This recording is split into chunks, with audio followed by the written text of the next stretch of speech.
আজকে আমরা এই ভিডিও থেকে জানব যে ইন্ডেক্স মিউচুয়াল ফান্ড কী। তাহলে আমাদের আগে জানতে হবে যে ইন্ডেক্স কথাটার মানে কী।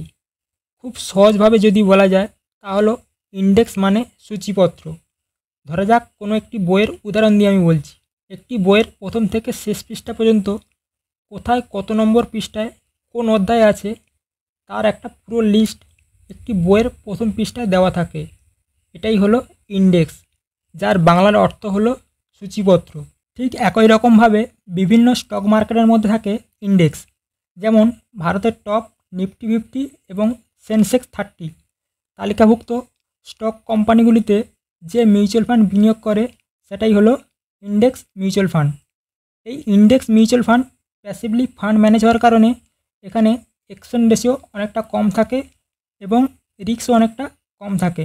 কারণ একটা অ্যাক্টিভ মিউচুয়াল ফান্ডের ক্ষেত্রে ফান্ড ম্যানেজারকে অনেক রিসার্চ করতে হয় যে কোন স্টকে বিনিয়োগ করবেন এবং কোন স্টক থেকে বেশি রিটার্ন পাওয়া যাবে। কিন্তু ইন্ডেক্স মিউচুয়াল ফান্ডের ক্ষেত্রে এটা তা হয় না। এখানে কোনো ফান্ড ম্যানেজার থাকে না।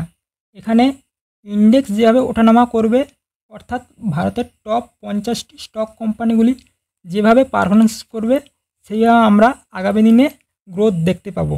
এবং ইন্ডেক্স মিউচুয়াল ফান্ডে আমাদের বিনিয়োগ করা অর্থ 50টি টপ স্টক কোম্পানিগুলিতে ডাইভারফিকেশন হওয়ার ফলে আমাদের রিস্কও অনেকটা কম থাকে এবং এখান থেকে একটা এভারেজ রিটার্ন পাওয়া যায়।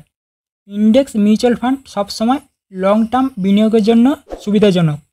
তো এই ছিল ইন্ডেক্স মিউচুয়াল ফান্ডের কিছু গুরুত্বপূর্ণ বিষয়, যা আজকের এই ভিডিওতে তার একটা সংক্ষিপ্ত আলোচনা করলাম।